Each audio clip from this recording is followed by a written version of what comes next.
I have this theory when it comes to Christopher Nolan, and I'd like to run it by you.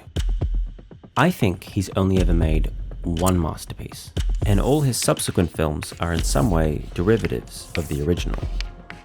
I'll explain.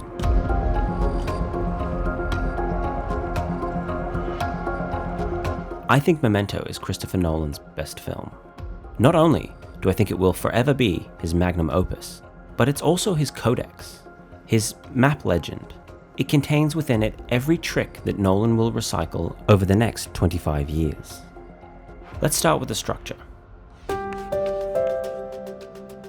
In order to tell the subjective story of a man trapped on an island of time, Nolan utilizes an inverted dual narrative.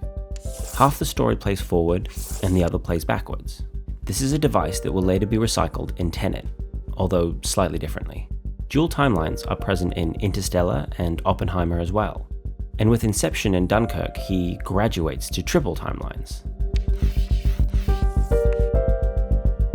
In order to keep the structure engaging though, he is forced to implement cross-cutting. Cross-cutting becomes a supporting pillar of Nolan's storytelling from this point forward. The Batman films, Inception, Interstellar, Oppenheimer, and Dunkirk all cut back and forth frenetically in order to maintain pace. But this does, however, introduce a problem. Since the distinctions between the timelines are so subtle, Nolan has to cue the audience visually as to which timeline they're witnessing. This is where the use of black and white is introduced, and used again in 2023's Oppenheimer. Memento's plot also loops back to the same location in which it starts, much like Inception and The Dark Knight Rises. And you can get as granular with this as you want. Men in suits, guns, handheld camera, muted colors, revenge stories, even the title kerning. And of course, the famous dead wife motivation. If you don't know this one by now, take a drink every time the death of a female love interest sparks or accelerates the main character's motivation, and enjoy your epic hangover. So that's Nolan's goodie bag of tricks. Sometimes he uses most of them, and sometimes very few, but they're never completely absent, and they all lead back to the manuscript that was Memento. Perhaps you think I'm obsessing over the superficial. Filmmakers use the same look, style, and feel all over the place. It's part of an auteur's vision. Okay, but what if I say that every story is fundamentally a rehash of the story of Leonard Shelby? Let's take that for a spin. What choice is Leonard grappling with?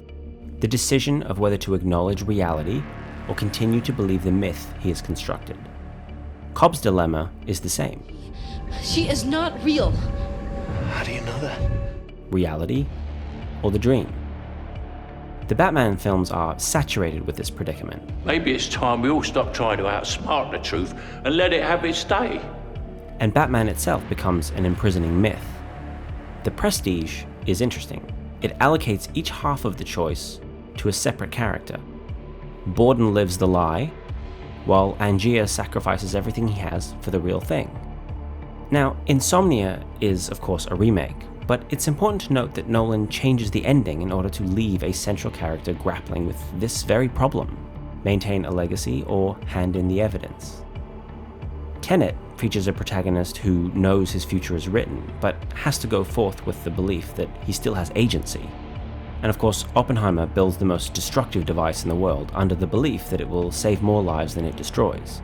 And we even get to see that narrative compete with reality within the same scene. I'm so proud. So proud of what you have accomplished.